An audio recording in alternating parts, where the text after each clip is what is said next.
Eu não poderia deixar de gravar esse vídeo com essa camiseta aqui, que é do Congresso Unificado da nossa igreja do ano passado, que fala sobre a presença de Deus. Porque existem várias maneiras pelas quais podemos ter um encontro com Deus. Por meio da morte, por meio do arrebatamento da igreja, quando Jesus vier voltar a buscar aqueles que forem fiéis até o fim, por meio do juízo final, no caso, o julgamento do trono branco, onde todos os ímpios serão julgados antes de serem mandados para o lago de fogo e enxofre. Mas o principal deles, principalmente para nossos dias, para esse período da graça, é por meio da conversão. Quando nós temos uma experiência com Deus, e seja por meio de pessoas, por meio de situações, por meio de circunstâncias, por meio de músicas cristãs, por meio de cultos, nós temos um encontro real com Deus. O meu, no caso, aconteceu dia 2 de agosto de 1992. Eu fui para a escola bíblica dominical na primeira igreja presbiteriana independente, que é de Sorocaba, que era a igreja onde eu congregava na época, e eu levantava atrasado, né? Eu não participava do culto da manhã, eu ia direto para a escola bíblica dominical, só que justamente naquele dia não houve escola bíblica dominical, houve uma palestra sobre o movimento Nova Era, a mesma Nova Era que acabou destruindo a fé, digamos assim, zoando com a cabeça do Joel Welchons, que escreveu aquele livro Quando as Orações Não Têm Resposta. Então essa palestra, metade dessa palestra na verdade, né, assisti metade da palestra porque eu cheguei atrasado, achei que haveria escola dominical, no fim não houve, a palestra se estendeu até o horário da escola bíblica dominical. Então naquele dia foi o dia da minha conversão. É claro que eu passei por muitos processos depois, muitas coisas aconteceram na minha vida, mudei de igreja mais três vezes, quatro na verdade, mudei de igreja 4 vezes e atualmente estou na Assembleia de Deus na Vila Nova Sorocaba, que é a igreja onde houve esse congresso aqui no ano passado,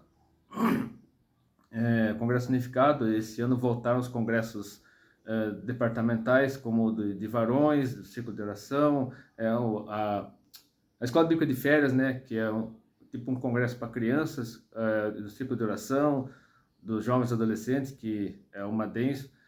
Então, só que o encontro com Deus, o que eu quero enfatizar, claro que eu falaria sobre os diversos encontros com Deus relatados na Bíblia, né? São muitos deles. Se eu relatasse todos os encontros com Deus registrados na Bíblia, eu teria que usar a Bíblia inteira. Teria que fazer um vídeo, uma transmissão ao vivo de 12 horas, só lendo textos da Bíblia com todos os encontros com Deus registrados aqui. Mas eu quero falar sobre alguns deles no final desse vídeo, mas agora eu quero falar sobre o encontro com Deus, que é o nome de um acampamento. Como está aqui, pesquisando no Google, você encontra isso aqui. O encontro com Deus é um retiro espiritual que tem como objetivo proporcionar uma experiência profunda de amor e graça de Deus. É um momento de reflexão e meditação sobre as verdades do Evangelho por meio de ministrações da Palavra de Deus. O encontro com Deus pode ter como objetivo fortalecer a fé, aproximar-se do Senhor, separar um tempo de qualidade com o Senhor, renovar espiritualmente e capacitar-se para o batismo. Para ter um encontro profundo com Deus é necessário renúncia e morte interior. O papel do homem, o ser humano, né, homem ou mulher, é aceitar a sua condição de criatura, dependente e fraco diante de Deus, e querer se encontrar com Jesus. Existem também eventos chamados de reencontro com Deus, que têm como objetivo ajudar as pessoas a superar medos e insegurança. É lindo, maravilhoso. Realmente, tudo que está escrito aqui tem tudo a ver com o que está na Bíblia. É 100% bíblico, né? Só que quando você estuda mais a respeito disso, você encontra algumas coisas, né? Por exemplo, por quê? Uma pergunta que sempre me inquietou muito, e inquietou muitas outras pessoas também ao longo de mais de 30 anos. Por que é terminantemente proibido divulgar o que acontece ali dentro? Por quê? Ah, mas é porque muitas pessoas passam por situações pessoais, tem muita coisa pessoal, muita coisa privada, muita coisa íntima que a pessoa coloca para fora, e isso não pode divulgar, não sei o que, não sei o que. Pode ser que tenha a ver com isso, pode ser. Como, por exemplo, eu achei um anúncio de um retiro espiritual, encontro com Deus, que haveria, eu digo haveria, que foi durante a pandemia, né? Então, com certeza foi cancelado, né? Que estava previsto para acontecer do dia 17 ao dia 19 de julho de 2020. Portanto, foi em plena pandemia, né? Teria sido, né? Em plena pandemia, porque eu acredito que foi cancelado, né? Que se isso aqui ocorreu na clandestinidade. Porque com certeza a polícia deve ter baixado, né? A polícia, né? A vigilância sanitária, não sei, deve ter baixado nessa chácara aqui para ver se haveria encontro com Deus mesmo ou não. Com certeza se houve, foi todo mundo preso. Se isso aconteceu, foi todo mundo preso. Porque naquela época não podia fazer nada disso. Por conta da ditadura sanitária, como diz o Paulo Cogos. Agora, sobre o evento. Seria em Abadia de Goiás, no estado de Goiás, Estância Bougainville. Agora, a definição de encontro com Deus dos responsáveis por esse retiro, que com certeza não aconteceu. O que é o encontro com Deus?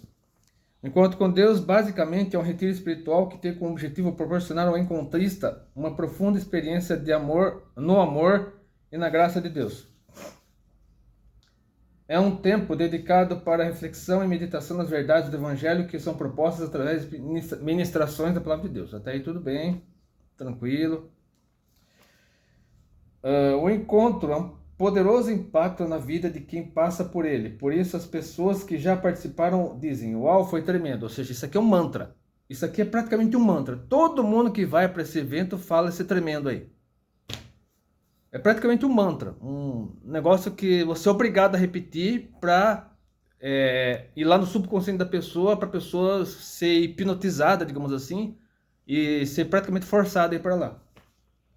Mas continuamos aqui. Podemos dizer que depois dessa experiência de sua vida nunca mais será a mesma. Isso é uma verdade, porque o que se faz é proporcionar um tempo especial para ouvir a Deus. Jesus ia sempre a lugares mais desertos para orar e eu encontro isso.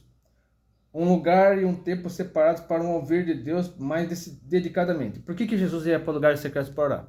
Porque tinha uma multidão em volta dele. As pessoas queriam proclamá-lo rei. As pessoas queriam que Jesus fosse... Eles tinham uma visão errada sobre o Messias, né? Eles achavam que o Messias seria um libertador que destruiria Roma, ou então libertaria Israel do domínio de Roma. Então eles viam Jesus como um libertador político, um líder político. Então Jesus se retirava para orar por conta disso, por conta do assédio do povo. Uma multidão ficava o tempo todo em volta dele, ao pé dele. Claro que ele atendia as pessoas, atendia, só que tinha hora que ele precisava também orar, porque com todo aquele povo em volta dele, o tempo todo querendo tocá-lo, querendo espremê-lo, né, querendo alguma coisa dele, Jesus não tinha... ele atendia o povo, repetindo, ele atendia o povo, mas algumas vezes ele precisava se retirar e orar em lugares desertos. Era por isso que ele se retirava. Vamos lá. Não que não seja necessário retiros espirituais, porque existem, né, acampamento, retiro, é a mesma coisa, são praticamente sinônimos, só que em muitas regiões do Brasil, usa-se mais o termo retiro do que acampamento, porque acampamento, a definição, a etimologia da palavra acampamento é você armar uma barraca num lugar isolado, numa floresta, no deserto, no gelo, enfim, um lugar afastado da civilização, você armar uma barraca, você acampar, né, que é montar acampamento.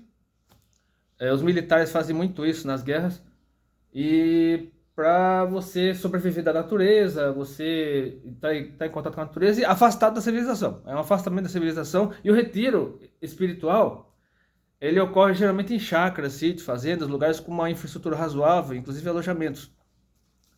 Agora, continuando aqui o texto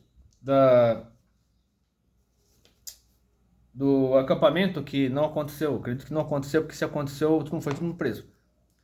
Por que não incentivarmos as pessoas a falar do que experimentaram no encontro, simplesmente para não quebrar a sensação de expectativa naqueles que vão passar os encontros seguintes? Pois esses podem racionalizar e minimizar a experiência com julgamentos ou comparações antecipadas. Ó, já começou aí, já começou aí o, né, aquilo que realmente, assim, só esse parágrafo aqui já dá a entender que alguma coisa que acontece ali não pode ser divulgada de jeito nenhum, né? Alguma coisa pesada mesmo. Pode ter a ver com pessoas confessando pecados, porque antigamente na Assembleia de Deus, no Ministério Belém, do qual faz parte, antigamente os cultos de ceia ocorriam a portas fechadas, porque durante o culto as pessoas confessavam pecados, se reconciliavam com quem estava brigado, assim, a pessoa lavava roupa suja mesmo. Durante o culto lavava roupa suja, as pessoas confessavam pecados, as pessoas se abraçavam, se reconciliavam uns com os outros durante o culto, para depois disso ocorrer a ceia. Hoje os cultos de ceia são abertos, mas antigamente eram fechados. Então, se tem a ver com isso, né, da pessoa confessar pecados, se reconciliar umas com as outras, né, esse espírito de reconciliação, digamos assim, aí é justificável, mas como eu mostrarei mais tarde, né, tanto no texto da Wikipédia quanto neste vídeo aqui, ó,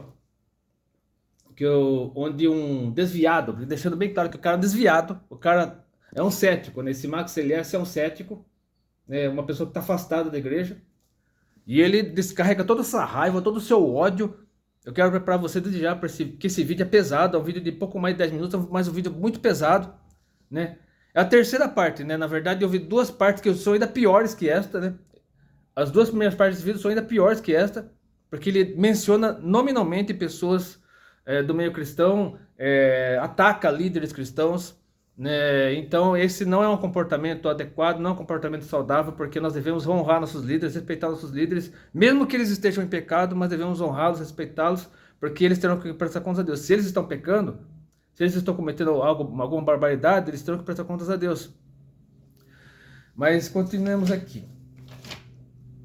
Dizemos apenas coisas como: você tem que ir ao encontro, né? Não é no encontro, é ao encontro. É tremendo, o mantra de novo. Sua vida nunca mais será a mesma. Não se trata de mero marketing, mas expressões verdadeiras daquilo que vivemos nos dias do encontro com Deus. O encontro com Deus é um evento fundamental na visão celular. Mais tarde explicarei esse negócio de visão celular. Mas nunca o vemos de forma isolada, mas integrado a todo o processo de crescimento e maturidade cristã da vida de uma pessoa. A integração da pessoa que passou pelo encontro na vida da igreja local é fundamental para o seu crescimento. Por isso, então o encontro na verdade seria uma integração, né? É igual numa empresa, quando a pessoa começa a trabalhar numa empresa, né? Ela passa pela integração, que é quando a pessoa toma conhecimento do estatuto da empresa, da regra de peso que se pode ou não fazer lá dentro e tal. Então é como se fosse uma recepção, né? Um acolhimento das pessoas que estão chegando agora à igreja. Por isso, ao receber Jesus como o Senhor e Salvador de sua vida, ela deve ser batizada nas águas ao ser incentivada a buscar a plenitude do Espírito Santo. Aqui, o batismo nas águas deve ocorrer após um período de treinamento, né, que chamam de classe de catecúmenos ou classe de discipulado. Não tem que haver um discipulado, tem que haver uma preparação. A pessoa não pode ser batizada na emoção, assim, no ímpeto, né? Ela tem que passar por um processo de uma preparação, senão ela desviará facilmente depois. Porque eu conheço o caso de muitas pessoas que foram batizadas nas águas e desviaram, se afastaram do evangelho. Será um ambiente de comunhão. Você será discipulado e consolidado, recebendo ensino, instrução, misericórdia, que está cheio de erro, de ortografia, pronúncia, gramática. Aprendendo e exercendo os serviços cristãos, seguindo a visão de que cada crente é um ministro, sendo capacitado para crescer em seu chamado e ministério. Assim podemos experimentar um crescimento saudável, ganhando, cuidando muito bem, ensinando a fazer o mesmo. Aí mostra o endereço do local, né? Aqui inscrições encerradas, né? Porque eles devem ter soltado essas inscrições encerradas aqui antes da pandemia, ou logo no começo da pandemia, né? Mas eu tenho certeza que a polícia, a vigilância sanitária, as autoridades sanitárias apareceram lá para ver se haveria encontro mesmo, porque se tivesse gente ali, com certeza iria todo mundo para cadeia.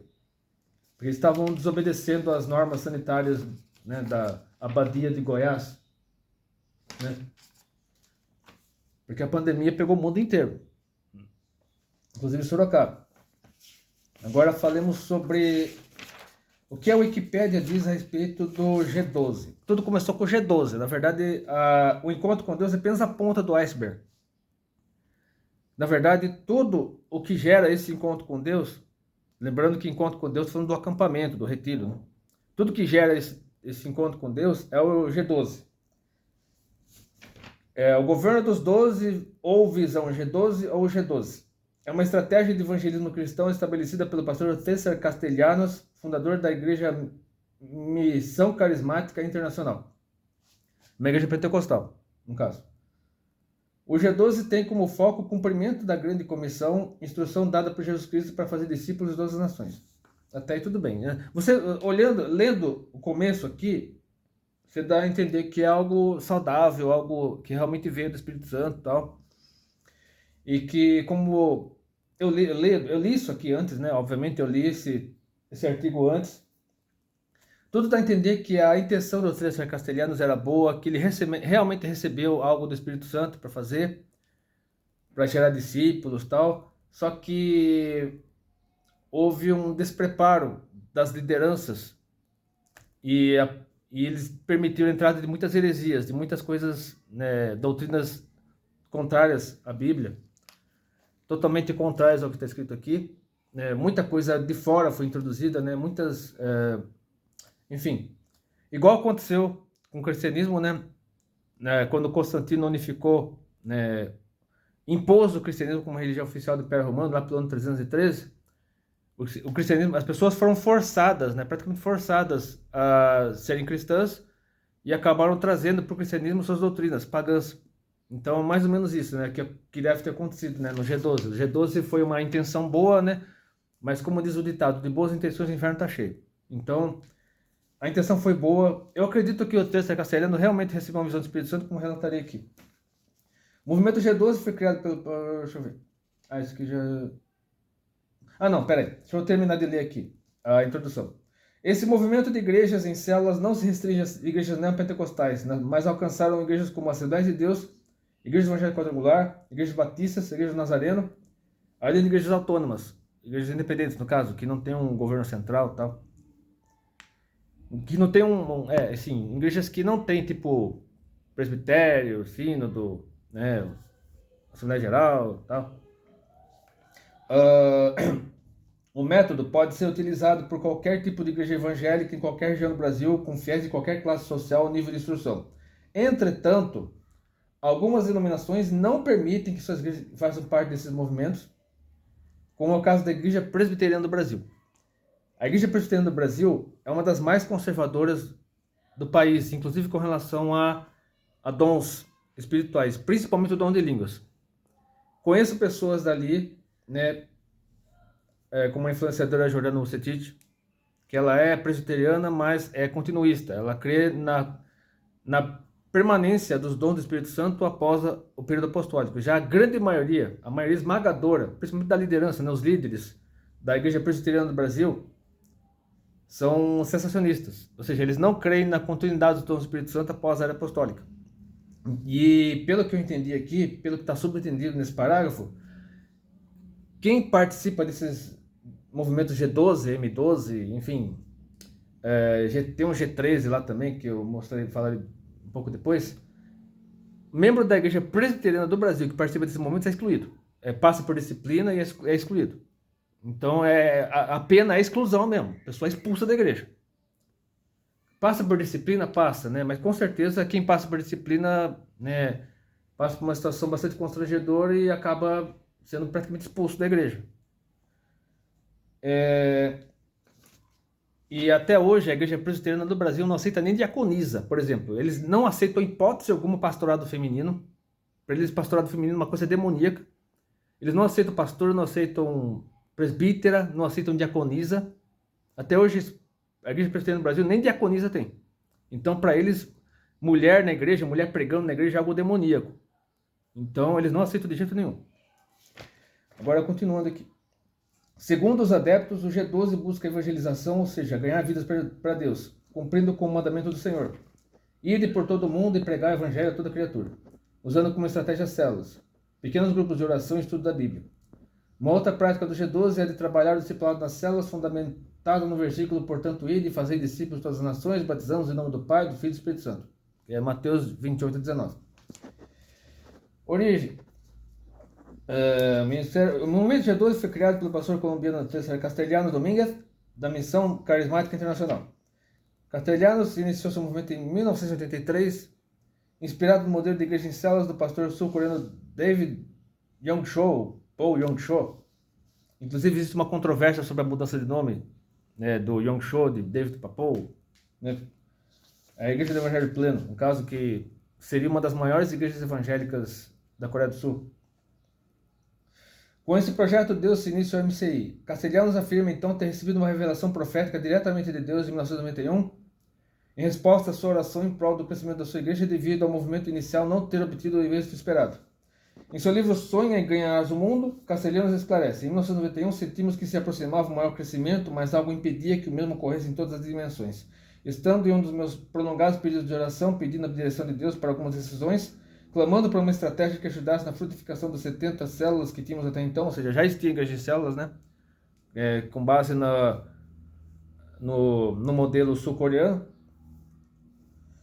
recebi a extraordinária revelação do modelo dos 12. Deus me tirou o véu. Foi então que tive a clareza do modelo que agora revoluciona o mundo quanto ao conceito mais eficaz para a multiplicação da igreja, os 12. Nessa ocasião, ouvi o Senhor dizendo-me: vais reproduzir a visão que tenho te dado em 12 homens, e esse devem fazê-lo em outros 12, e esse, por sua vez, em outros 12. Ou seja, 12, 24, 48, 60, 12, 24, 26, 48, 60. Vamos lá. Sistemática, de acordo com a visão de Castelhanos, a igreja deve ser subdividida em grupos. Esses grupos se reúnem nas casas, onde se realizam reuniões de estudo bíblico de oração. Esses grupos se reúnem nas casas, onde se realizam reuniões de estudos bíblicos e oração, sob a coordenação de um líder. Tipo cultos nas casas, né? É tipo culto na casa, né? Que muita gente fala pequeno grupo, culto no lar, essas coisas assim. Só que aí no caso é como se fosse uma mini igreja numa casa. O objetivo da célula é o crescimento e a multiplicação. Assim que a célula atinge a meta de 24 membros, é dividida em duas células de 12 membros, e assim por diante. Algumas igrejas utilizam outros números de membros para multiplicação, porém a ideia é a mesma. Segundo Castelhanos, o princípio dos 12 é o revolucionário modelo de liderança que consiste em que a cabeça de um ministério seleciona 12 pessoas para reproduzir seu caráter e autoridade neles para desenvolver a visão da igreja, facilitando assim a multiplicação.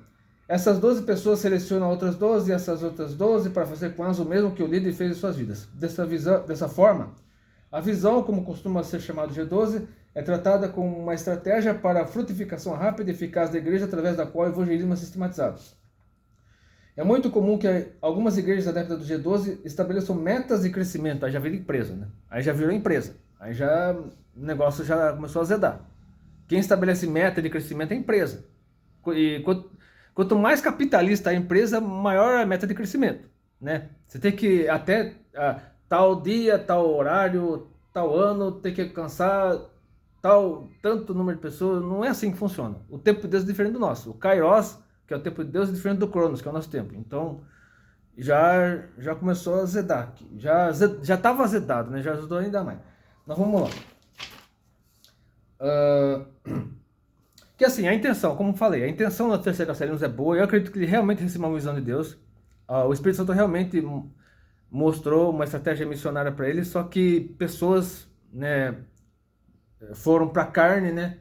Eles foram seduzidos pela carne, pelos valores do mundo, e acabaram trazendo valores empresariais, valores, né, de tipo coach, para dentro da igreja com base nisso. É aí que começou a entrar as heresias, né? Mas vamos lá.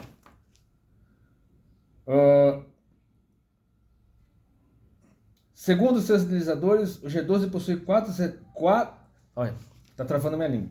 Segundo seus idealizadores, acho que é por causa do aparelho, o G12 possui 4 etapas principais.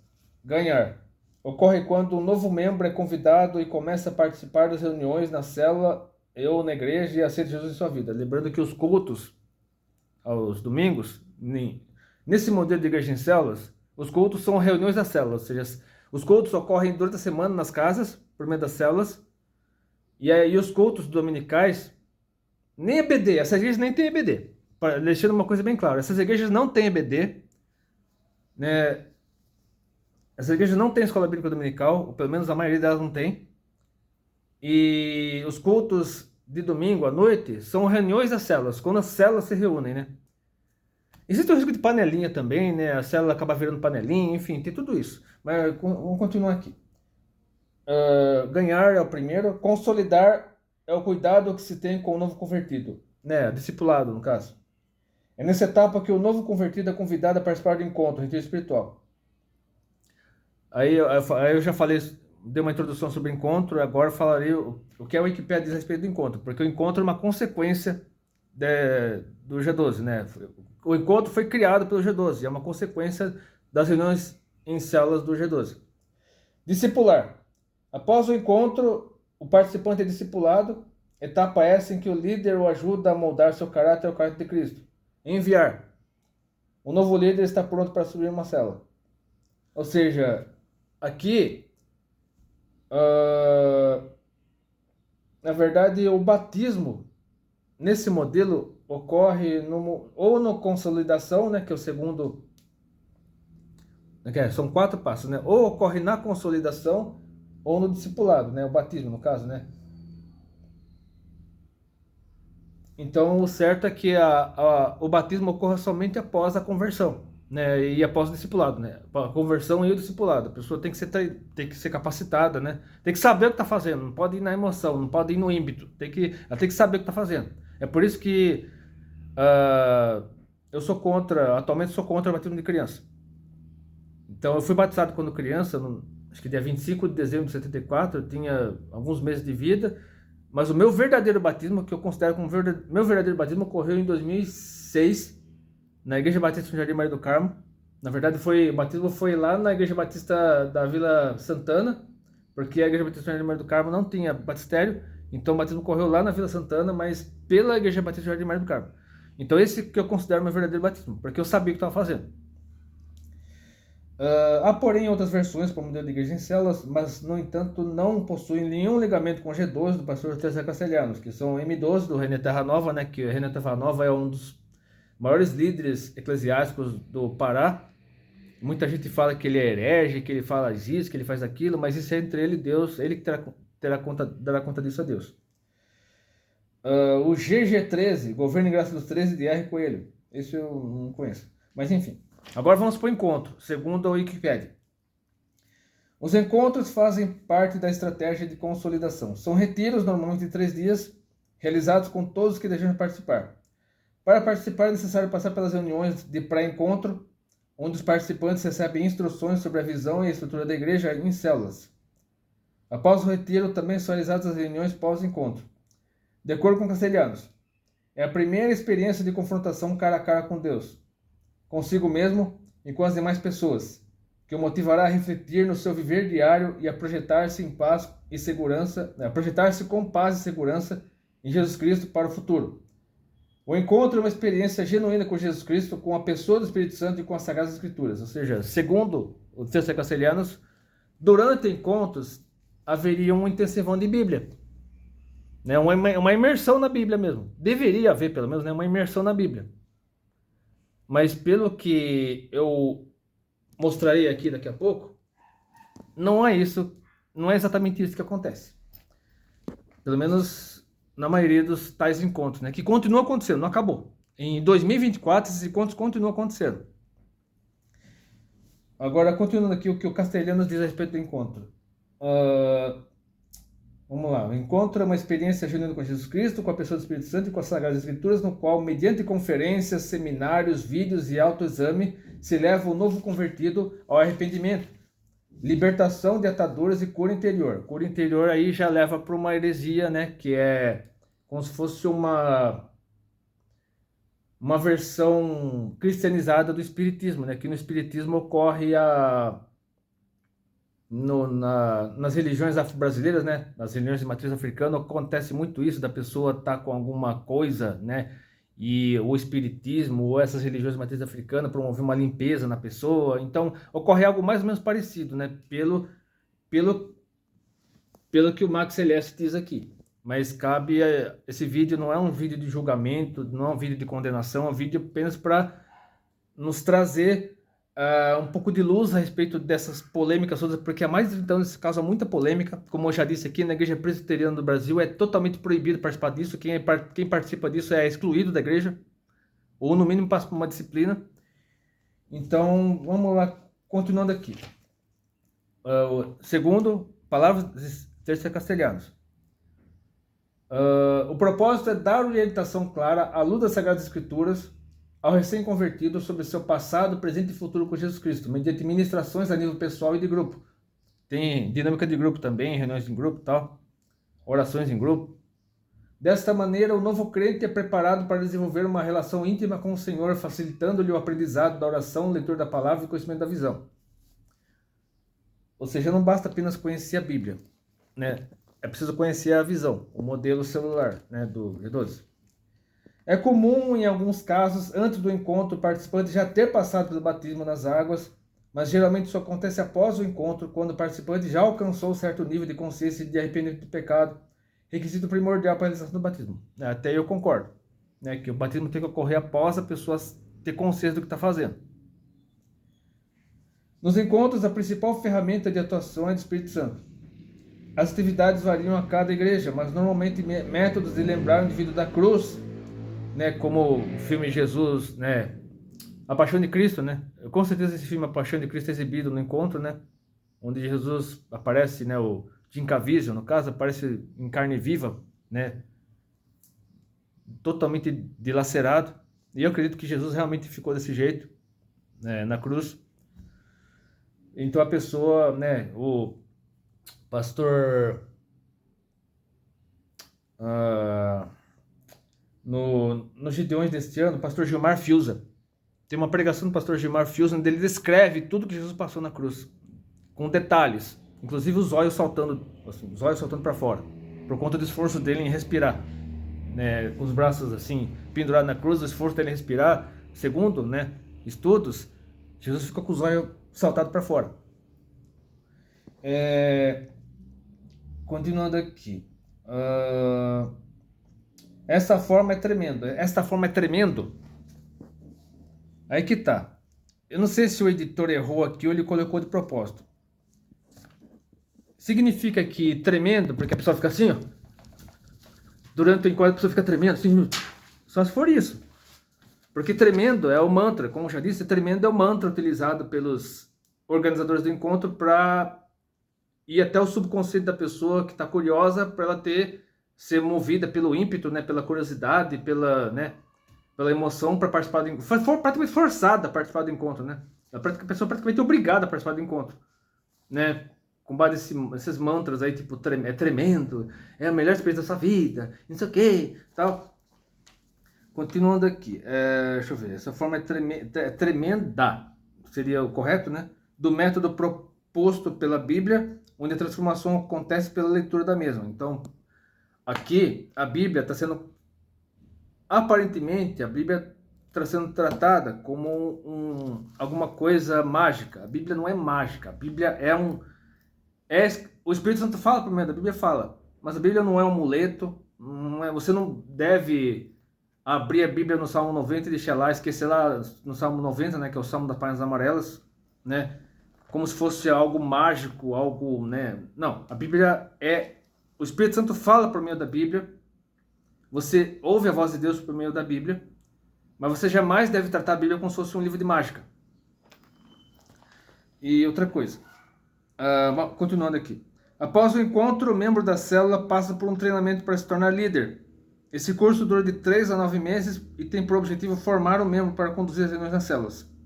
Quando o líder tem várias células sob seus cuidados, recebe outros títulos como supervisor, chefe, líder de equipe ou coordenador. Agora vamos para as críticas, os ataques que o G12 e o encontro, né? O movimento G12, né? Os ataques que o movimento G12 recebe. O G12 tem gerado grandes discussões no meio evangélico brasileiro devido à sua conotação neopentecostal. Bem recebido e implantado em algumas igrejas e totalmente rejeitado em outras, como já disse na Igreja Presbiteriana do Brasil. A principal crítica ao movimento é com relação às doutrinas. Aqui que tem o detalhe. As doutrinas que os opositores alegam estar embutidas no G12. Muitas dessas doutrinas não são aceitas pelas denominações tradicionais e pentecostais clássicas, como a Assembleia de Deus, que imaginam que praticam atos tais como batalha espiritual, quebra de maldições, cobertura espiritual, atos proféticos, cura interior, regressão, fato não confirmado pelas igrejas de 12. Regressão é uma prática adotada pelo Espiritismo e creio que pelas igrejas, religiões afro-brasileiras também, da pessoa voltar para o útero, depois voltar para o... Né, pelo menos aqui, você volta para o útero, depois... Quando você nasceu, aconteceu isso, quando você era criança, aconteceu isso, quando você chegou à adolescência... Então, a pessoa, né, é como se fosse uma terapia de regressão do Espiritismo, né? Só que o Espiritismo vai além, fala das vidas passadas que a pessoa teve, em outras reencarnações e tal, mas aí já é algo totalmente antibíblico, totalmente, né, fora da Bíblia. E deixa eu ver. Há algumas críticas também pelos tradicionais, porque imaginam que no encontro a pessoa pode ter o seu renascimento para Cristo, ou seja, na igreja estava... mas agora eu conheço o Evangelho, agora... tudo que você teve na igreja não valeu de nada, né? Agora sim. Então é perigoso também nesse sentido. A igreja tradicional não aceita o fato em que para ter um encontro com Deus seja preciso cair no poder, em outros termos, tais como cair no chão, né? Talvez babar também, estrebuchar. Eu acredito que isso aconteça também. Os tradicionais não acreditam nisso e por isso há essa desavença. O G12 tem levado críticas no meio evangélico tradicional, fatos que também devem ser confirmados pelo G12. Agora vamos para o vídeo do Max LS. E eu quero deixar uma coisa bem clara aqui.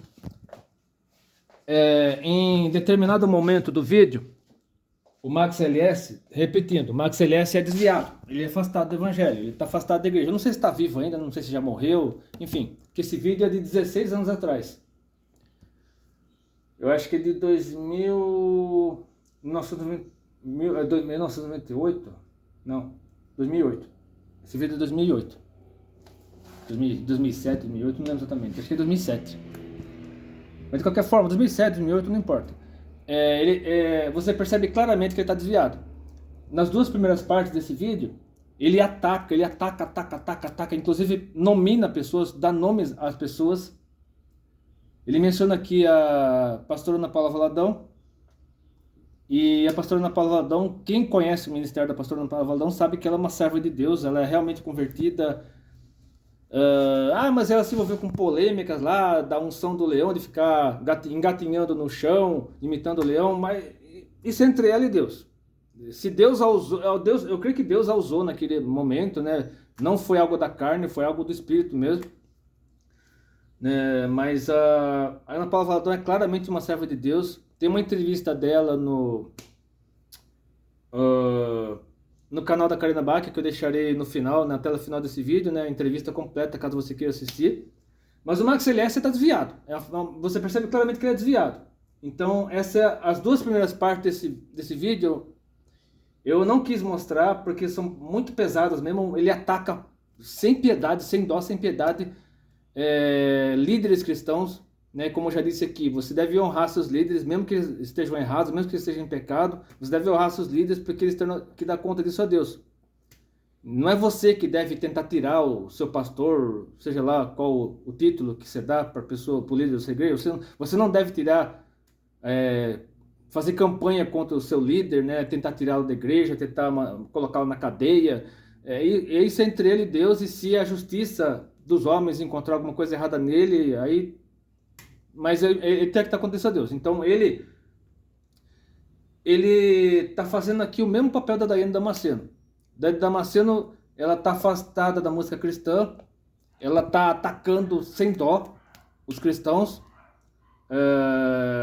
pessoas do meio cristão, pastores, pregadores, cantores, influenciadores. Ela está atacando sem dó.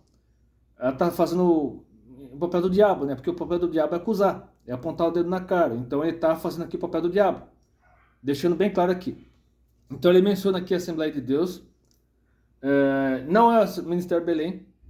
Não é o Ministério Belém, porque no Ministério Belém a mulher pode cortar cabelo sem problema nenhum. Mas à medida que ele for falando aqui, eu vou comentando. Eu gostaria de agradecer a você que tem ouvido essa palavra, que tem entrado no seu coração. Você que também não se agradou muito. Eu já já falei que foi um desabafo. Um desabafo daqueles que você solta muitas coisas que estão presas, né, dentro de você. Eu voltaria atrás de algumas coisas que foram ditas, mas as palavras, depois que são ditas, dificilmente voltam atrás. Igual a flecha Não lançada. tem como reverter. Pessoalmente, eu acho a voz da Ana Paula Valadão chata. Mas é uma coisa pessoal, uma coisa minha. E como aquilo foi um desabafo, eu nem tinha interesse de colocar no YouTube. E foi parar no YouTube através de uma amiga, como eu já contei antes. Eu desabafei. Ela parece a Sandy Gospel. Fazer o quê? Fazer o quê? Que a voz é parecida. É meu jeito de pensar. Eu tenho os meus gostos musicais, isso não tem nada a ver. Agora, o que tem a ver, sim, e o que é sério nessa história toda, não é nem aí o problema com a Ana Paula Valadão, esse monte de heresia, esse monte de mantra gospel, essa coisa toda que nós vemos, unção do leão. Por falar nisso, eu passei próximo da minha casa, tinha uma igreja comunidade evangélica, que colocou um leãozão, leão de Judá, desenhava um leão bonito até, meio dourado. Nada contra. E tá lá, vai ter um congresso de pessoas gedosistas que fala isso. Que eu falei do G12. Gedosistas. Eu fui participar do encontro. Vou contar para vocês a minha participação no tal encontro. Porque ele tava numa célula, tava numa Eles célula. falaram que era tremendo. E É, eu, como é o mantra, né? seguidor e uma pessoa que gosta de conhecer todas as coisas, eu fui ao tal encontro. Chegando. Então, repetindo, ele participou de uma célula, dá para entender. Aparentemente ele participou de uma célula, né? Ficou um tempo na célula, aí falam do encontro na célula. Aí ele quis participar, né? Eu acho que ele foi como curioso, né? Porque, repetindo, ele está desviado, está afastado do evangelho. E por curiosidade, né? Ele viu esse leão na igreja lá e começou a participar, acho que deve ter participado de algum culto lá, de domingo à noite. Aí foi convidado a participar da célula, participou da célula, e na célula foi convidado para o encontro e decidiu ir lá, como curioso. E então, o tremendo, como eu já disse, é o tipo um mantra, né, usado pelos participantes do encontro para forçar a pessoa a participar lá do negócio. No encontro, a primeira impressão que eu tive foi de uma sessão espírita, onde várias pessoas em volta das pessoas que estavam sentadas nas cadeiras, eu principalmente, um dos participantes, naquele momento ali rodopiavam você cantando louvores e com a mão estendida, parecia passe.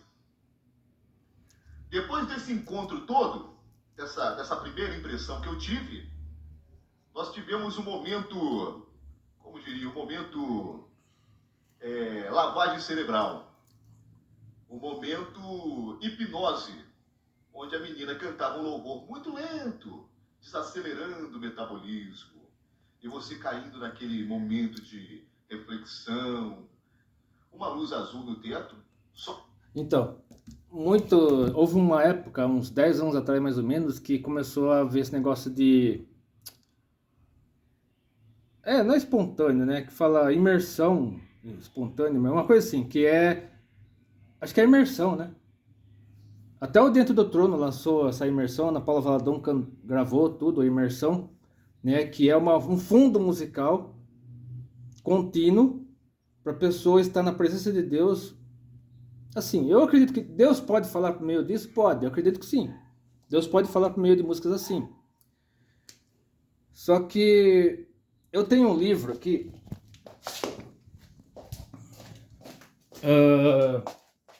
que eu já falei sobre esse livro quando eu comentei a respeito do Hot Gospel, né? Que era uma comunidade do qual fazia parte na internet. Eu comentei a respeito desse livro.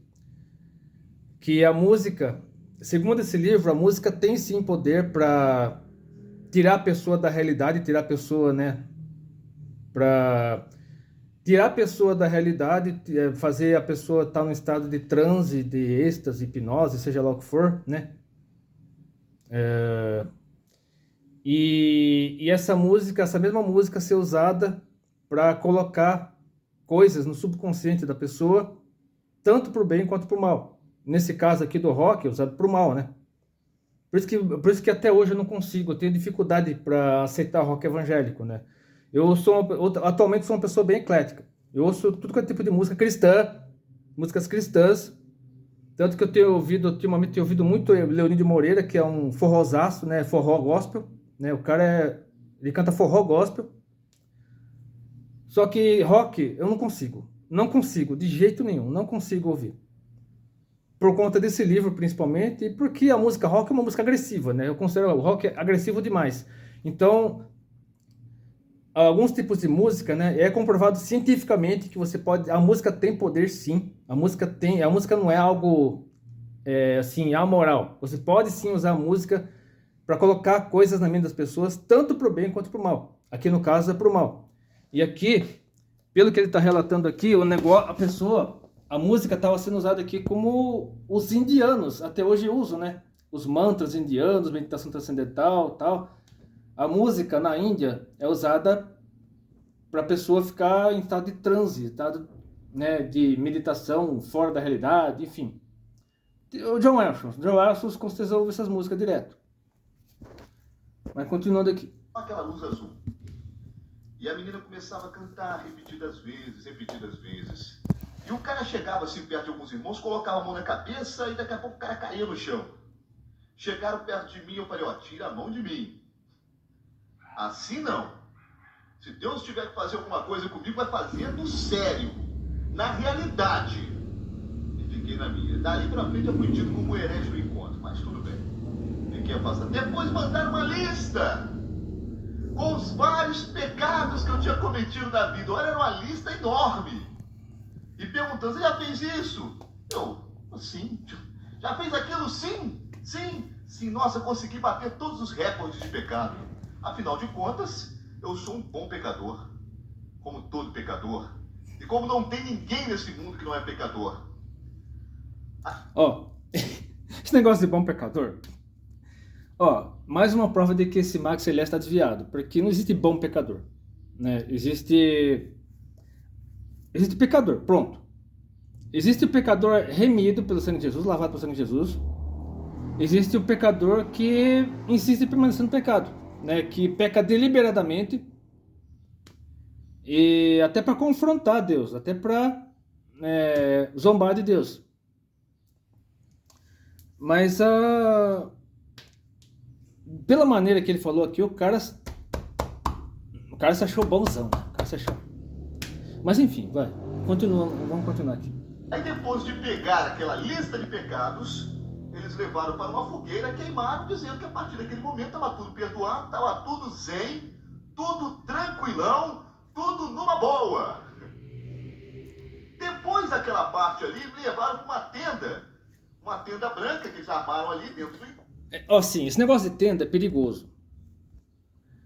Porque remete a atividades feitas por religiões e seitas pagãs.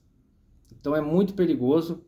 Não que você não possa fazer tendas assim, mas geralmente as pessoas aí do mundão associam essas tendas a trabalhos feitos por religiões e seitas pagãs, né? Eu tenho que tomar muito cuidado com as palavras aqui, senão podem me acusar de intolerância religiosa. Outro, onde você fazia o seu encontro pessoal com Deus. E ali eu fiquei alguns momentos, e começaram a falar do meu pai, uma pessoa que eu amava muito, eu até chorei por causa do meu pai. Resumindo toda a história, eles estão tirando, ou seja, tentando tirar o poder da cruz, o poder salvífico de Jesus, o poder transformador da última gota de sangue que caiu na cruz do Calvário. Ele conhece o Evangelho, desvalorizando o poder de Deus de transformar o homem quando ele aceita Jesus como seu Salvador, mas não aceitar Jesus de levantar a mão, de ir na frente da igreja, de chorar diante de pastores, mas quando ele sente que toda a sua vida, todo o seu ser, todo o seu coração necessita da profundidade de Deus que modifica o caráter do homem.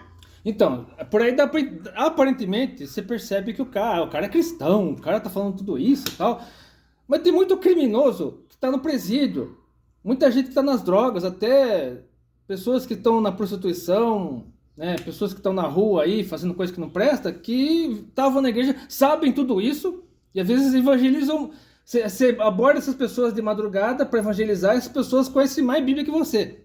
Ou seja, só conhecer a Bíblia, saber isso aqui, não é assim. Só saber isso não é o suficiente. É preciso praticar, é preciso ser fiel à Bíblia, ser fiel à palavra de Deus, inclusive por meio das nossas atitudes. Só saber não adianta, é preciso praticar.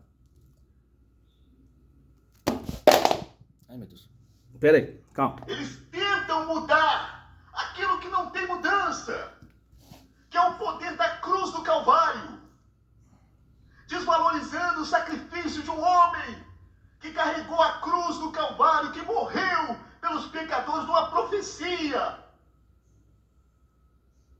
em que se dizia que ele tinha que sofrer, levar consigo as dores da humanidade. E agora o camarada vem com uma lista dos meus pecados, tentando desvalorizar aquilo que eu fiz um dia, em 1984, quando entreguei o meu coração, a minha alma, a minha vida, o meu corpo, os batimentos cardíacos ao Senhor Jesus. É essa igreja que nós vemos hoje, que desvaloriza o sacrifício da cruz do Calvário, e mentem, e querem dinheiro, e querem poder, e querem ser poderosos, ricos, e passarem por cima das verdades bíblicas. Então,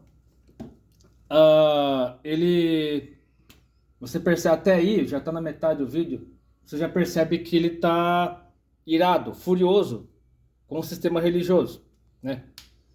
Que ele saiu da igreja porque se revoltou contra o sistema.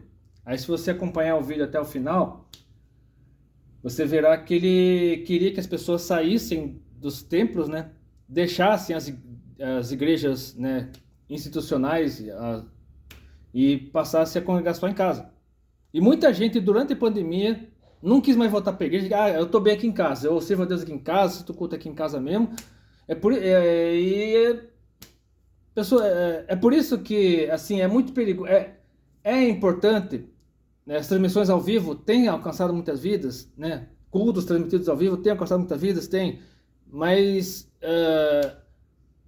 isso é voltado principalmente para quem é enfermo, para quem é doente, para quem sofreu acidente, para quem está com algum problema e não pode ir para o templo físico, né? Para a igreja física, assiste pela TV, pela internet, enfim.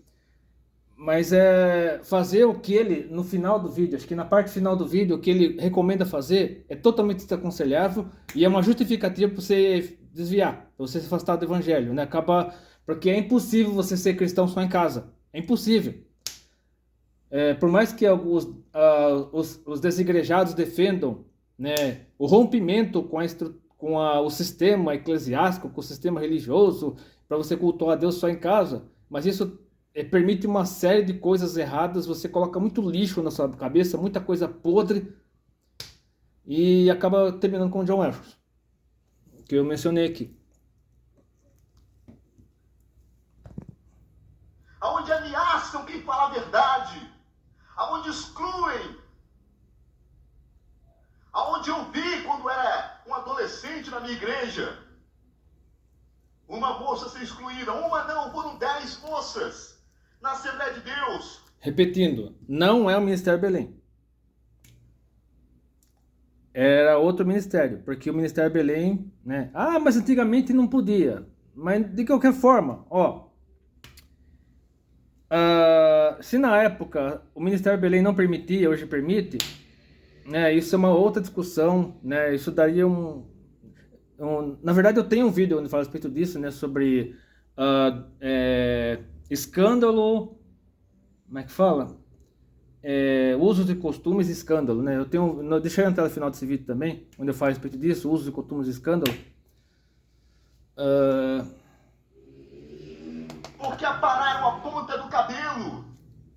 Uma dessas moças, eu estava pregando numa congregação em Presidente Kennedy, quando recebemos uma notícia, Presidente Kennedy, não, se não me engano, Anchieta, no Espírito Santo, quando recebemos uma notícia que essa moça tinha morrido com um tiro na cabeça, sabe?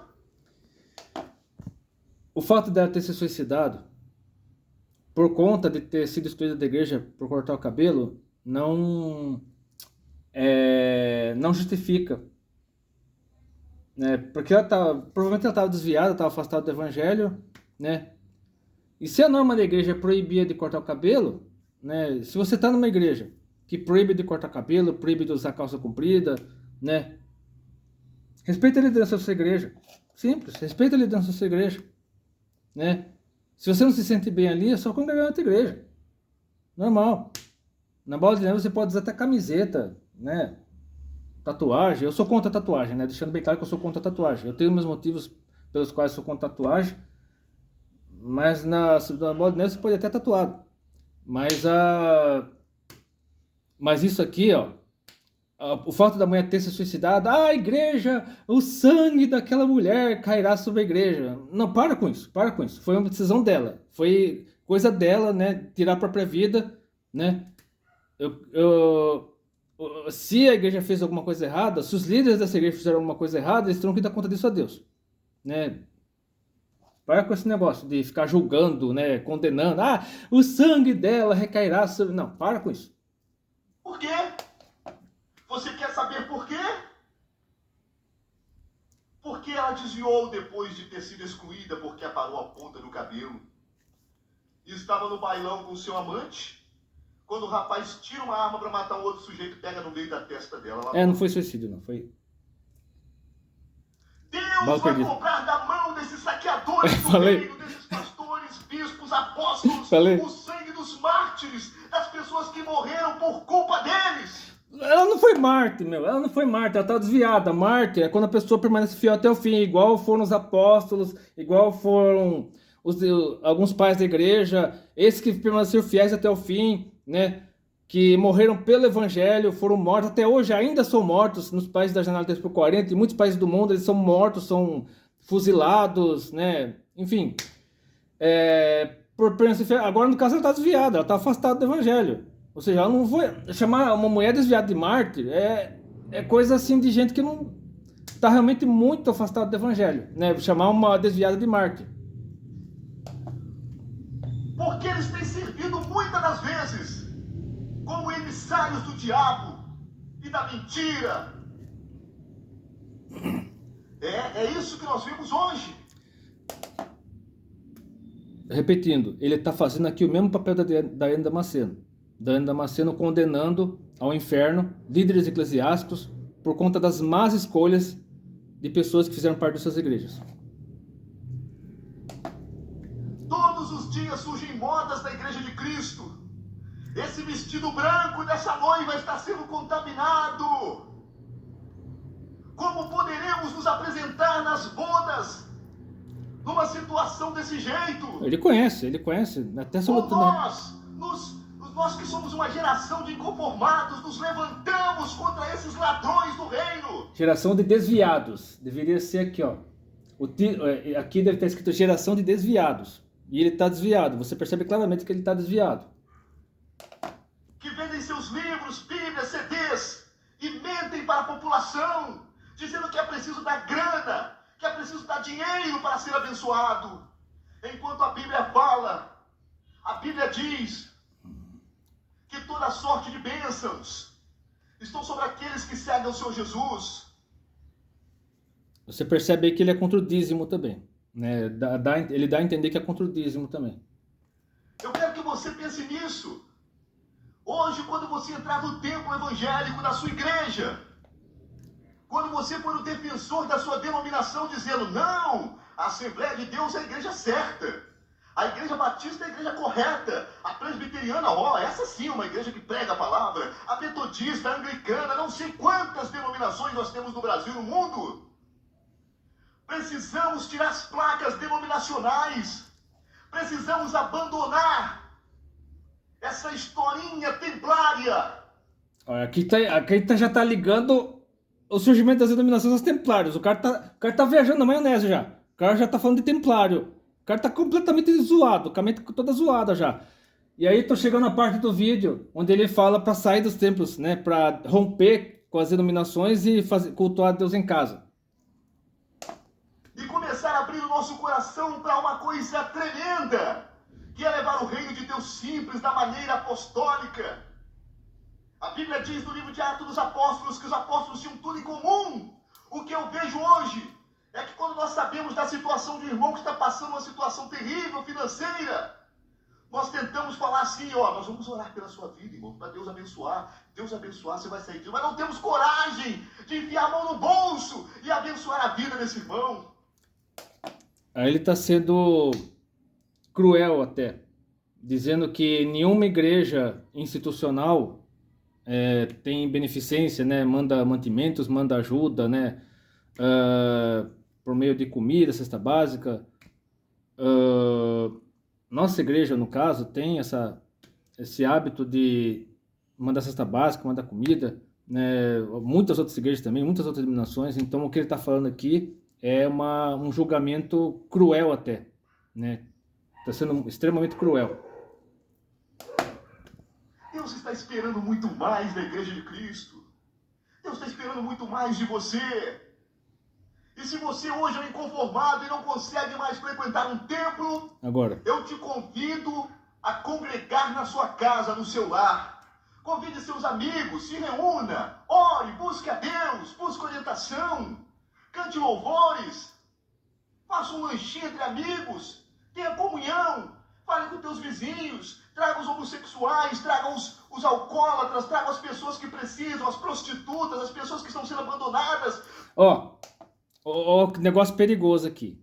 Ele está sugerindo que tragam as pessoas que estão afastadas do evangelho para esses cultos em casa, só que ele não fala sobre mudança de vida, ele fala da pessoa ir do jeito que ela está e aparentemente continuar do jeito que está. Ou seja, não há um arrependimento, não há conversão genuína, né? Nessas reuniões que ele está sugerindo aqui.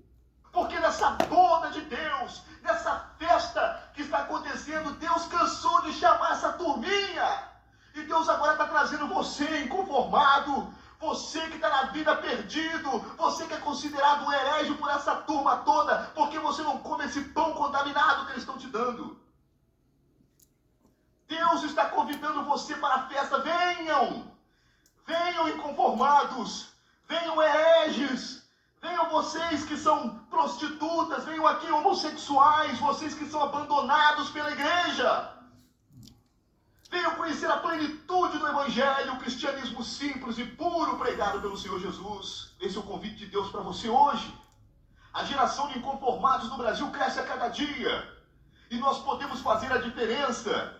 Se não nos quiserem nos templos, nós congregaremos em nossas casas, em nossos lares, com nossa vizinhança, com nossos amigos. E vamos crescer dia a dia, tendo todas as coisas em comum. Mas o evangelho simples, puro, verdadeiro, imaculado, como deve ser a noiva, a igreja de Cristo. Bom, vamos lá. Agora vamos para o que a Bíblia diz a respeito dos encontros com Deus. Você viu que o negócio aqui foi pesado. Se você permaneceu nesse vídeo até aqui, parabéns, porque foi muito difícil, né? Com certeza você que ama a sua denominação, ora por ela, ora por seus pastores, ora por seus líderes. Se você assistiu esse vídeo até aqui, parabéns, porque realmente deve ter sido muito difícil para você assistir o vídeo até aqui. Mas se você pulou direto para cá, eu quero ler alguns textos da Bíblia que mostram os diversos tipos de encontros que o ser humano teve com Deus. Primeiramente, né, se eu falasse todos os encontros aqui, esse vídeo teria que ser uma live de 12 horas, né? Porque o número máximo de horas para fazer transmissão ao vivo no YouTube é 12, né? 12 horas, mas vamos lá. Gênesis capítulo 3, versículos 8 a 10, esse encontro que o ser humano teve com Deus foi logo após a queda, logo após Satanás ter convencido Eva a comer do fruto proibido, ter dado o fruto para Adão, os dois comeram, perceberam que estavam nus, e aconteceu o seguinte: e Adão e Eva ouviram a voz do Senhor Deus que passeava no jardim pela viração do dia, porque Deus sempre ia até o jardim do Éden no crepúsculo, né? Quando o sol se punha, Deus ia até o jardim para conversar com Adão e Eva. E esconderam-se Adão e sua mulher da presença do Senhor Deus entre as árvores do jardim. E chamou o Senhor Deus a Adão e disse-lhe: onde estás? E ele disse: ouvi a tua voz soar no jardim e temi, porque estava nu e escondi-me. No caso, esse encontro de Deus com o ser humano foi para confrontação.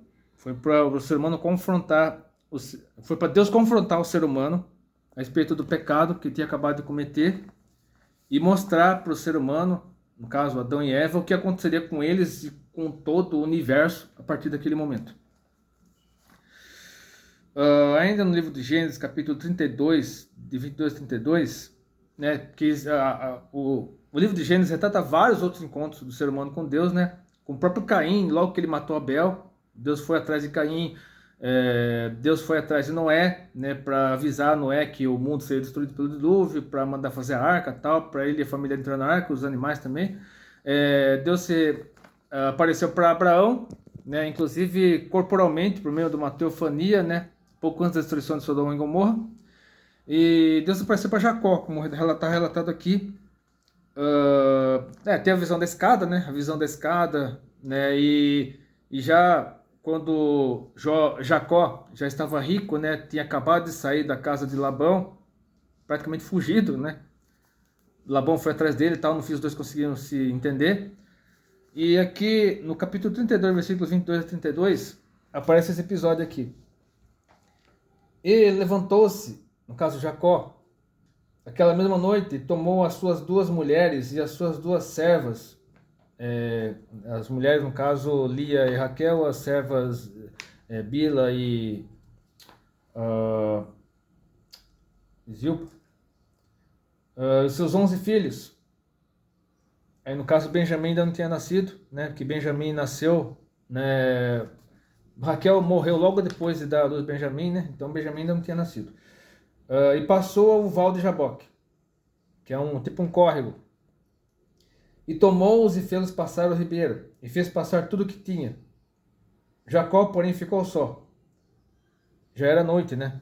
E lutou com ele um homem até que a alva subiu, ou seja, ficou a madrugada inteira lutando com o homem. Que aí veremos que é um anjo.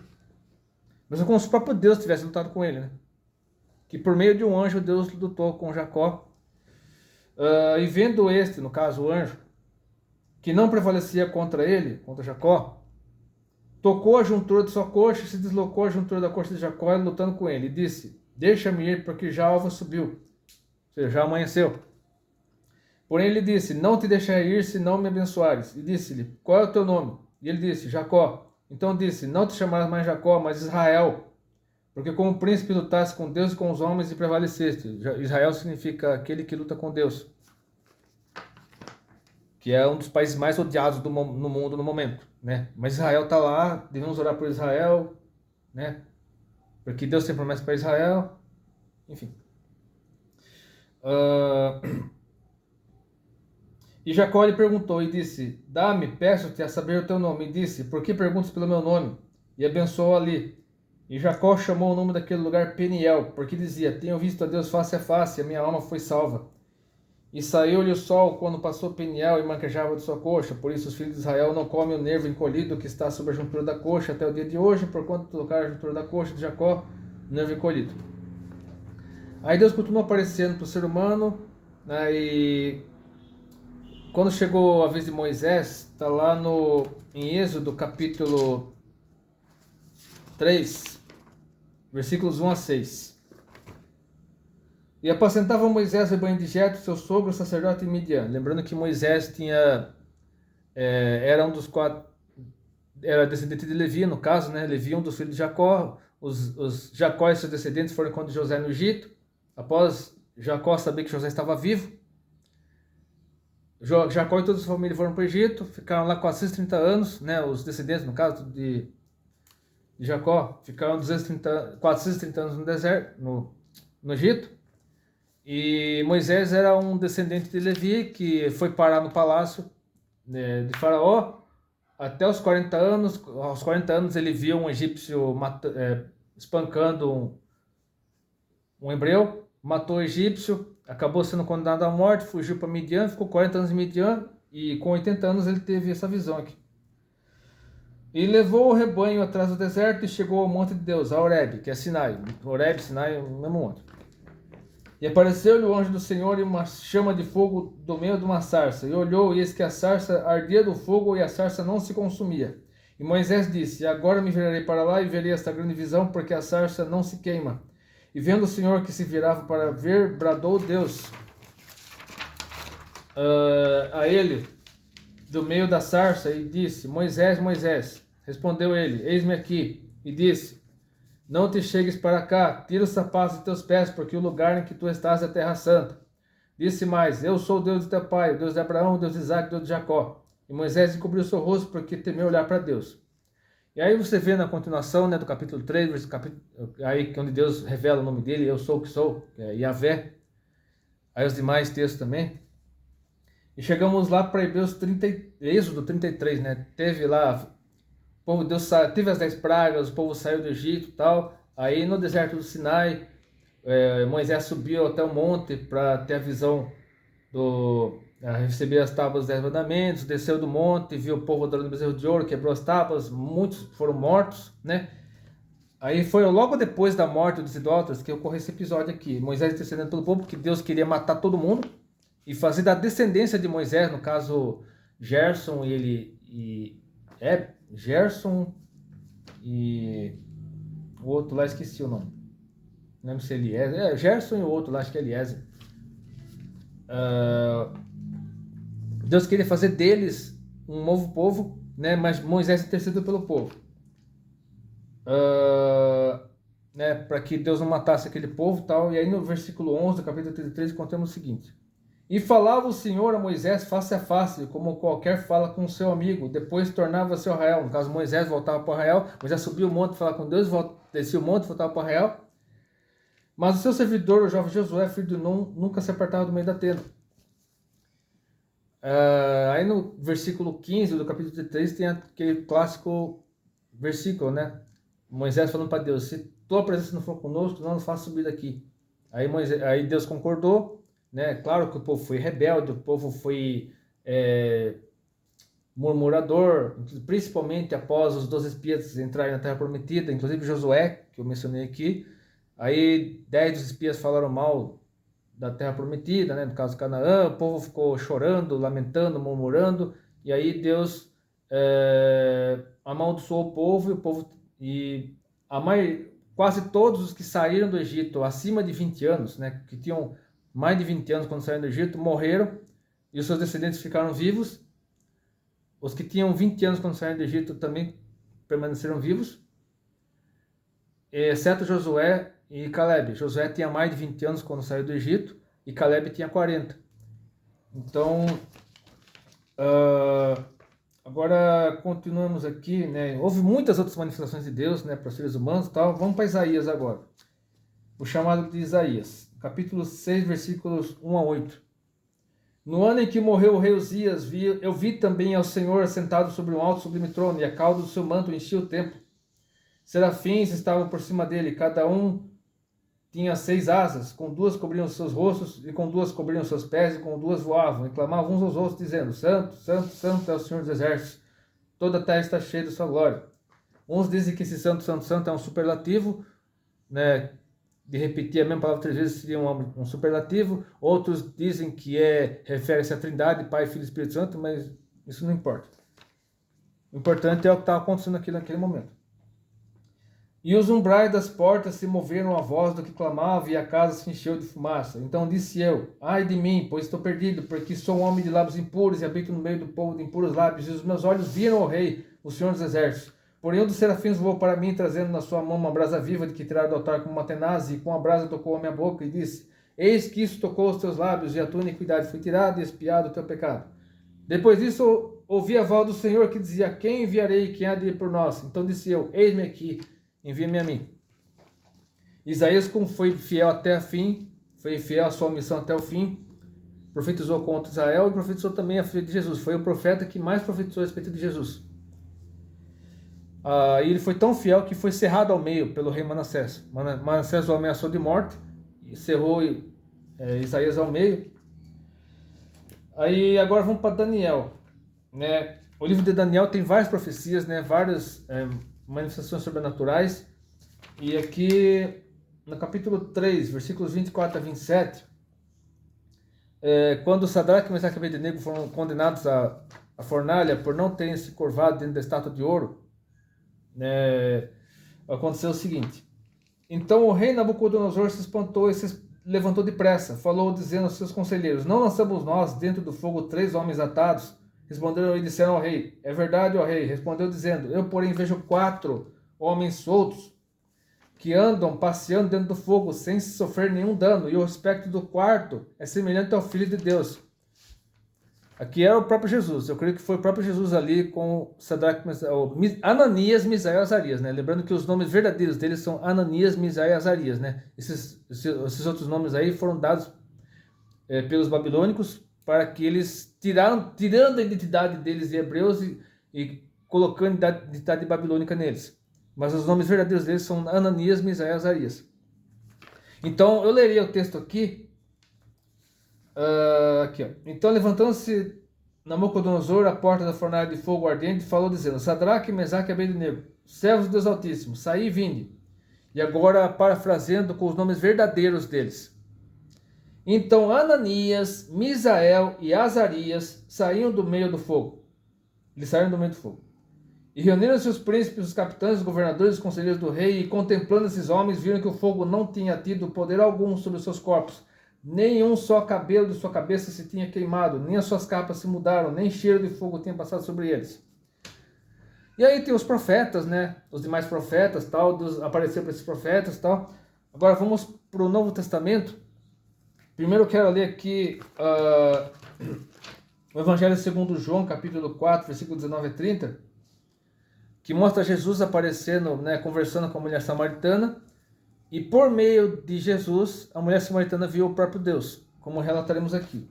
Disse-lhe a mulher: Senhor, vejo que és profeta. Isso Jesus após dizer que ele era água viva, tal, que quem bebesse da água que ele desse nunca mais teria sede. Aí Jesus pediu para a mulher chamar o marido dela, e revelou que a mulher tivera 5 maridos, e o atual que estava com ela não era marido dela, tal.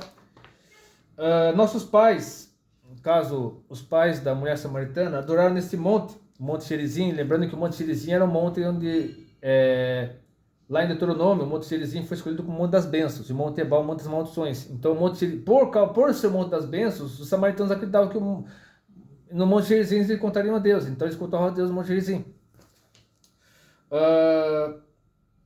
E vós dizeis que é em Jerusalém o lugar onde se deve adorar. Disse-lhe Jesus: mulher, crê-me que a hora vem que nem nesse monte, o Gerizim, nem em Jerusalém adorareis o Pai. Vós adorais o que não sabeis, nós adoramos o que sabemos, porque a salvação vem dos judeus. Mas a hora vem, e agora é, em que os verdadeiros adoradores adorarão o Pai, Espírito e verdade, porque o Pai procura tais que assim o adorem. Deus é Espírito, importa que os que o adoram, adorem Espírito e em verdade. A mulher disse: eu sei que o Messias, que se chama o Cristo, no caso Messias em hebraico e Cristo em grego, o Messias vem. Quando ele vier, nos anunciará tudo. Jesus disse-lhe, foi uma das poucas ocasiões que Jesus se manifestou, se identificou com uma pessoa, além dos discípulos. Eu sou, eu que falo contigo. Lembrando que era uma mulher samaritana, uma vida de pecado, que tinha ido buscar água ao meio-dia para que ninguém a visse buscando água, para não ficar caçoando dela, zombando dela, né? E aí ela ficou tão impressionada que esqueceu o cântaro. Ela saiu desesperada atrás do povo, né? Como relataremos aqui, ó. E nisto vieram os seus discípulos e maravilharam-se de que estivesse falando com uma mulher. Todavia nenhum lhe disse: que perguntas ou por que falas com ela? Porque falar com uma mulher naquela época considerava perda de tempo, né? As mulheres achavam um desperdício conversar com mulher. Deixou, pois, a mulher o seu cântaro, ou seja, tinha ido buscar água ao meio-dia para fugir dos olhares das pessoas, do julgamento das pessoas. Ela largou o cântaro lá, esqueceu o que ela tinha de fazer lá. E foi à cidade e disse àqueles homens: vinde, vede um homem que me disse tudo quanto tenho feito, porventura não é esse o Cristo? Saíram, pois, da cidade e foram ter com ele. E aqui também eu quero ler, né? Deus tocou no meu coração para ler também João 14.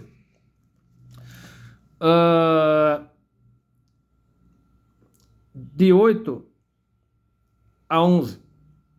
Disse-lhe Filipe: Senhor, mostra-nos o Pai, o que nos basta. E disse-lhe Jesus: estou há tanto tempo convosco, e não me tendes conhecido, Filipe. Quem me vê a mim, vê o Pai. E como dizes tu, mostra-nos o Pai. Não crês tu que eu estou no Pai, e que o Pai está em mim?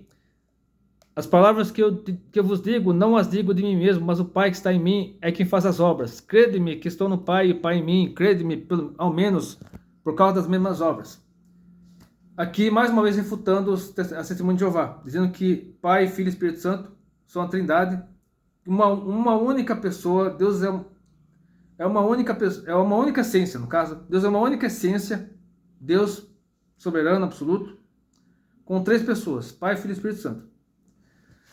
E deixa eu ver, eu li até o final, né? Agora vamos aqui para, terminando aqui esse vídeo, vamos para Romanos, né? A carta do meu xará apóstolo aos Romanos, capítulo 5, versículo 15, capítulo 10, Romanos capítulo 10, versículos 5 a 15. Ora, Moisés descreve a justiça que é pela lei, dizendo: o homem que fizer estas coisas viverá por elas. Mas a justiça que é pela fé diz assim: não digas em teu coração, quem subirá ao céu? Isto é, a trazer do alto a Cristo. Ou quem descerá ao abismo? Isto é, a tornar a trazer dentre os mortos a Cristo. Mas que diz: a palavra está junto a ti, na tua boca e no teu coração. Esta é a palavra da fé que pregamos, a saber: se com a tua boca confessares ao Senhor Jesus, e em teu coração creres que Deus ressuscitou dentre os mortos, serás salvo. Aqui está falando sobre a conversão, né? Que é a principal maneira, nos nossos dias, pelos quais nos encontramos com Deus. Visto que com o coração se crê para a justiça e com a boca se faz confissão para a salvação. Porque a Escritura diz: todo aquele que nele crer não será confundido, porquanto não há diferença entre judeu e grego, porque um mesmo é o Senhor de todos, rico para com todos os que o invocam. Ou seja em qual região do mundo que for, a pessoa receber Jesus como seu Salvador, né? A pessoa é salva, né? Claro que precisa permanecer fiel até o fim, para ser arrebatado, ou para que, caso venha morrer antes do arrebatamento, venha ir para o paraíso, até o dia em que Jesus voltar e os mortos ressuscitarem, tá? Os mortos em Cristo ressuscitarem, como está lá em 1 Tessalonicenses 4. Porque todo aquele que invocar o nome do Senhor será salvo. Mas, como, pois, invocaram aquele em quem não creram? E como crerão naquele de quem não ouviram? E como ouvirão se não há quem pregue? E como pregarão se não forem enviados? Como está escrito: quão formosos os pés do que anunciam o evangelho de paz, dos que trazem alegres novas e boas coisas. E eu encerro esse vídeo anunciando assim que, se você ainda não assistiu meu vídeo sobre aproveitar todas as oportunidades para pregar o evangelho, todas as oportunidades e ferramentas, né, para pregar o evangelho, eu deixei até o final desse vídeo um vídeo surpresa que eu gravei e publiquei no mesmo dia, a respeito da Karen Dias e de outros missionários cristãos como Isaac Chaves, Luca Martini, entre outros, que pregam o evangelho a tempo e fora de tempo. Inclusive o Luca Martini acabou de ser pai. Parabéns ao Luca Martini e a Letícia pelo nascimento da Alice. Ela nasceu ontem, se não me engano, ontem, não lembro exatamente. Então parabéns ao Luca e a Letícia pelo nascimento da Alice. E se você chegou a esse vídeo até aqui, parabéns, né? Realmente um vídeo longo como esse não é qualquer um que assiste, mas eu deixei dividido em capítulos. Caso você não tenha tempo de assistir o vídeo todo, eu deixei dividido em capítulos para você assistir aos poucos. E se você pretende participar do tal encontro com Deus, cuidado, leia a Bíblia, leia a Palavra de Deus, porque aqui, né, óbvio que por meio da conversão, você já teve um encontro com Deus, mas se você quiser ter uma experiência mais profunda com Deus, leia a Bíblia. Tome muito cuidado com qualquer evento onde possa introduzir heresias, possa colocar coisas, possa colocar minhoca na sua cabeça, afastando você do verdadeiro evangelho, que é o que está contido aqui na Palavra de Deus. Então, se você gostou desse vídeo, curta, compartilhe seus favoritos, inscreva-se no meu canal, Deus abençoe. Lembrando que esse vídeo não é um vídeo de ataque gratuito contra o encontro com Deus, né? O acampamento, retiro, tal, o G12, mas um vídeo de esclarecimento para que você tome a sua decisão a respeito desse assunto. Até depois, se quiser.